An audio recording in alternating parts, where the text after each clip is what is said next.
खंडापूर सप्ताह देणगी अपहार प्रकरण. कथित महाराज किशोर जाधव शिवनेकर स्थानिक गुन्हे शाखेच्या ताब्यात.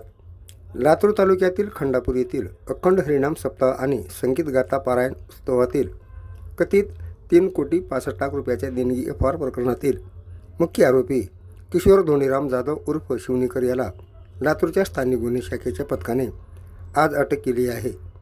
पोलिसांनी दिलेल्या माहितीनुसार शिवनेकर हा लातूर शहरातील मोतीनगर परिसरातील आपल्या घराच्या 3ऱ्या मजल्यावर बाहेरून कुलूप लावून लपून बसला होता.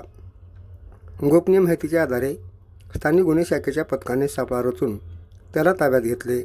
यापूर्वी या प्रकरणी MIDC पोलीस ठाण्यात किशोर जाधव शिवनेकर, त्यांचा सहकारी सोनवणे आणि इतर काही जणांविरुद्ध भारतीय न्याय संहितेच्या विविध कलमाखाली गुन्हा नोंदवण्यात आला आहे. खंडापूरकर येथील धार्मिक उत्सवासाठी जमा झालेल्या देणगीपैकी सुमारे 3,65,00,000 रुपयांच्या कथित अपहाराचा आरोप या गुन्ह्यात करण्यात आला असून प्रकरणाचा पुढील तपास MIDC पोलीस करत आहेत.